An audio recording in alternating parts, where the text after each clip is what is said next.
Bonjour, je suis le docteur Duval-Chopard et j'exerce au sein du groupe hospitalier Diaconesse Croix-Saint-Simon à Paris et en particulier dans le cadre du centre de référence des infections ostéo-articulaires.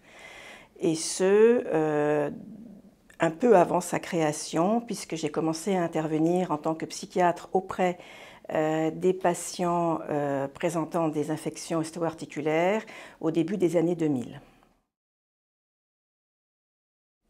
Ma mission au sein de l'établissement est de repérer la souffrance psychique de manière à y répondre de la façon la plus optimale pour soulager le patient.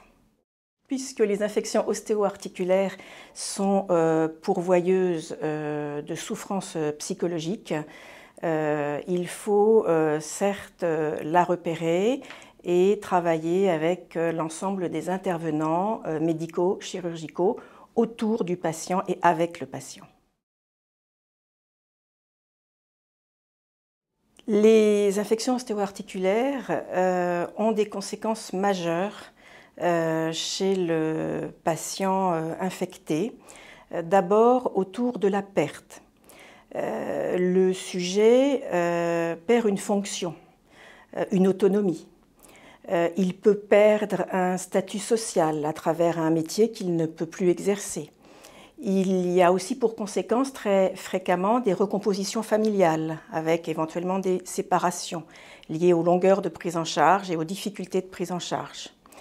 Ensuite, l'infection ostéo-articulaire change le rapport au temps, c'est-à-dire que pour le patient, aucune projection dans l'avenir n'est possible. Il ne peut se projeter que d'un résultat d'examen à un autre, que d'une intervention à une autre, que d'une visite du chirurgien à une autre.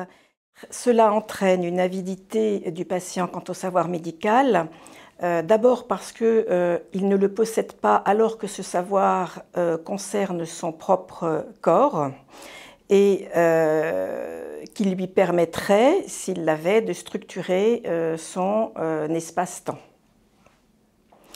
Ensuite, la troisième problématique est celle de la dépendance et de l'ambivalence. Le sujet qui a une infection ostéo-articulaire est totalement impuissant. Il subit et il a déjà fait confiance à d'autres chirurgiens antérieurement. Donc, on entend souvent « je veux bien vous faire confiance, mais j'ai déjà tellement fait confiance ».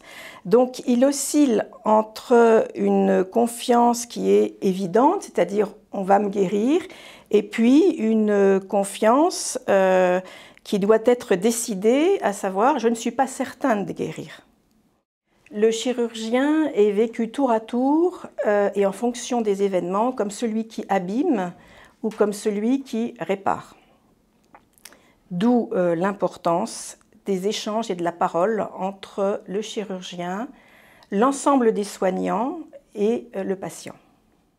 L'infection ostéo-articulaire impose au patient de s'adapter en permanence et elle est vécue comme une agression pour le patient. Cette adaptation épuise psychiquement. Et c'est dans ce contexte-là qu'une aide psychologique, voire médicamenteuse, psychiatrique, peut être nécessaire. Et d'autre part, cette adaptation peut aussi provoquer des mécanismes de défense chez le patient et entraîner de la révolte, de l'agressivité ou au contraire de la régression, de la passivité. C'est important de repérer ces mécanismes de défense, de les comprendre de façon à éviter une perturbation des relations entre le patient et l'équipe soignante. La place de la parole. Ça n'est pas parce que le métier de chirurgien n'est pas un métier centré sur la parole que les chirurgiens n'ont pas de compétences à la parole. Mais ce qui est certain, c'est que dans le cas des infections ostéo-articulaires, le patient n'est pas juste l'objet de soins chirurgicaux, mais il devient aussi un partenaire et un sujet de sa propre guérison. Donc, il faut pouvoir créer une alliance thérapeutique avec lui en l'écoutant essentiellement, en sachant que le temps psychique du patient n'est pas le temps psychique des soignants, c'est-à-dire qu'une annonce peut avoir été faite, elle n'aura pas forcément été entendue. Il faut prendre du temps et ce temps est un bouleversement dans le cadre de la pratique chirurgicale aussi. D'autre part, l'infection ostéo-articulaire oblige le chirurgien et les soignants, les infectiologues qui travaillent avec, à des multiples annonces. Alors, il n'y a pas d'annonce parfaite, mais il y a des annonces qui sont moins dévastatrices que d'autres. Et bien annoncer, c'est d'abord bien écouter et déchiffrer le sens de la plainte du patient.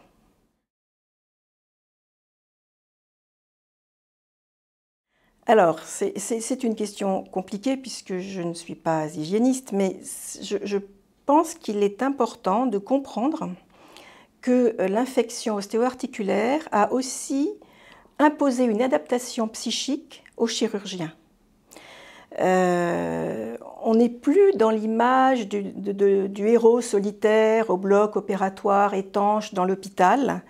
Le chirurgien est obligé d'entrer dans une relation avec le patient autour de l'infection et dans un temps qui peut s'éterniser.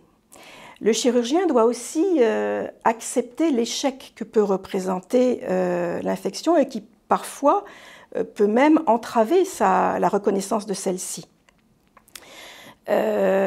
Cet échec, il est important que le chirurgien le prenne en compte, le reconnaisse pour construire une relation d'échange avec son patient et ne pas entraîner des difficultés relationnelles.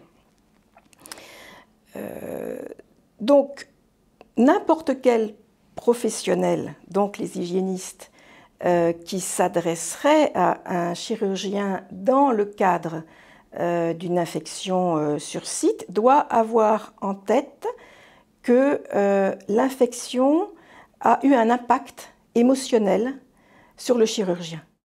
Il ne faut pas oublier non plus que le chirurgien, en annonçant l'infection, s'annonce aussi une mauvaise nouvelle à lui-même.